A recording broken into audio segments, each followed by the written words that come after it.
Sudah 74 tahun Indonesia merdeka. Indonesia negara yang makmur. Dan Indonesia adalah salah satu negara terbesar di Asia.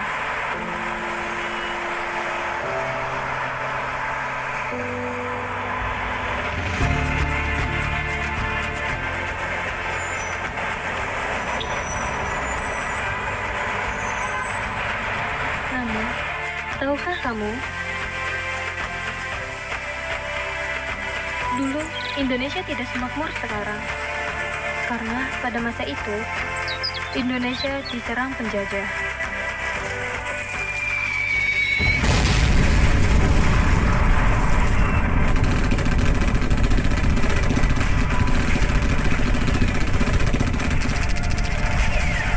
Mereka membakar rumah,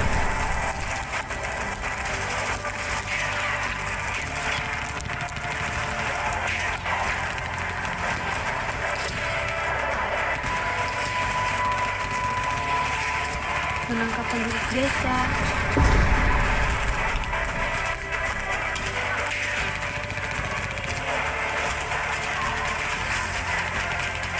dan mengambil alih sebagian wilayah di Indonesia.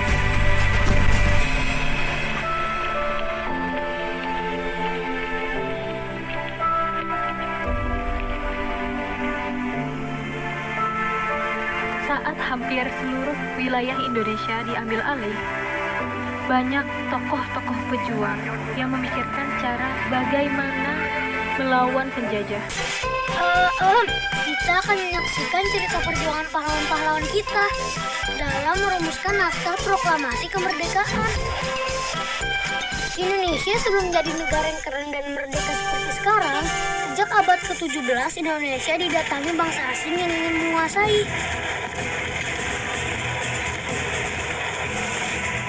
Kami VOC dari Belanda berikan tanah Indonesia beserta kekayaannya.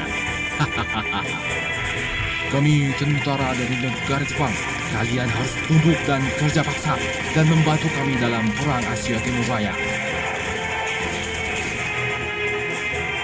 Bangsa Indonesia pada saat penjajahan mengalami kesengsaraan yang luar biasa, kekurangan makanan, pakaian, beserta kerja paksa di bawah kondisi yang menyiksa.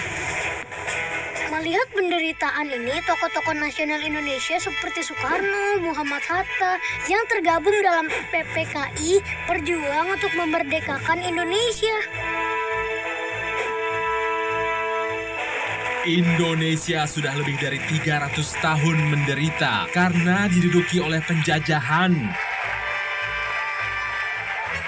Kemerdekaan bagaikan jembatan emas. Di seberang jembatan emas inilah baru kita leluasa menyusun masyarakat Indonesia merdeka yang gagah.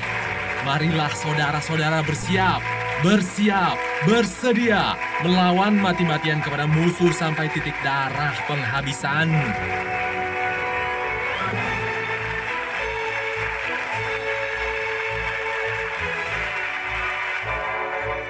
Sementara itu, tentara pembela tanah air atau PETA dan golongan pemuda terus membangun gerakan dan menunggu saat yang tepat untuk merebut kekuasaan. Gawat Jenderal, Hiroshima dan Nagasaki sudah hancur karena bom atom dari Amerika. Rebor, kapal-kapal perang Amerika bahkan sudah berdatangan pantai kita. Bagaimana ini?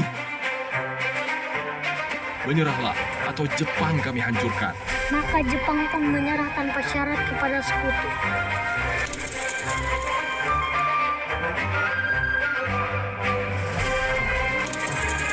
Pada saat inilah, Laksamana Tadashi Maeda, seorang perwira Angkatan Laut Jepang, merasa Indonesia berhak untuk mendapatkan cita-cita kemerdekaannya dan mendukungnya. Maeda, aku sudah berhasil membawa Soekarno dan Hatta untuk segera melangsungkan proklamasi kemerdekaan. Baguslah. Secepatnya kita pastikan sikap Gun Saikan kepada Jenderal Nishimura. Momen kekalahan Jepang dianggap sebagai hal yang tepat untuk melaksanakan proklamasi dan meminta Jepang memenuhi janjinya. Tapi ternyata Kami tidak mengizinkan kalian merdeka. Apa? Kalian sudah ingkar janji, Jenderal Nishimura. Ini perintah. Kalau begitu jangan menghalangi kerja PPKI, Jenderal Nishimura.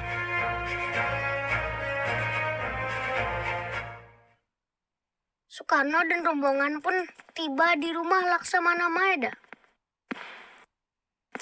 Tidak ada gunanya lagi untuk membicarakan kemerdekaan Indonesia dengan pihak Jepang. Baiklah, jika memang kita tidak bisa bergantung pada Jepang, maka kita akan menentukan nasib kita sendiri. Laksamana Tadashi Maeda, kami ingin meminta izin Anda untuk meminjam rumah ini untuk merumuskan naskah proklamasi. Tentu saja. Semoga berhasil, Soekarno. Buat seperti ini. Proklamasi kami, bangsa Indonesia, dengan ini menyatakan kemerdekaan Indonesia. Hal-hal yang mengenai pemindahan kekuasaan dan lain-lain diselenggarakan dengan cara seksama dan dalam tempo yang sesingkat-singkatnya. Jakarta, 17 Agustus 1945, Wakil-Wakil Bangsa Indonesia. Bagaimana? Saya rasa cukup sesuai. Iya, setuju. Pada tahun 1945, Indonesia mendapatkan kemerdekaannya berkat perjuangan masyarakat pada kala itu.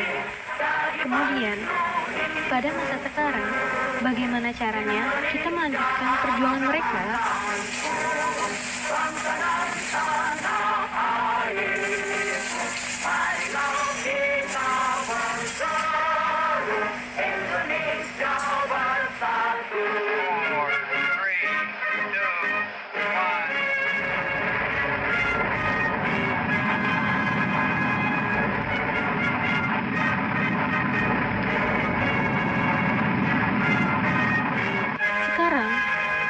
Tugas kita sebagai generasi bangsa Indonesia adalah untuk memajukan Indonesia di mata dunia.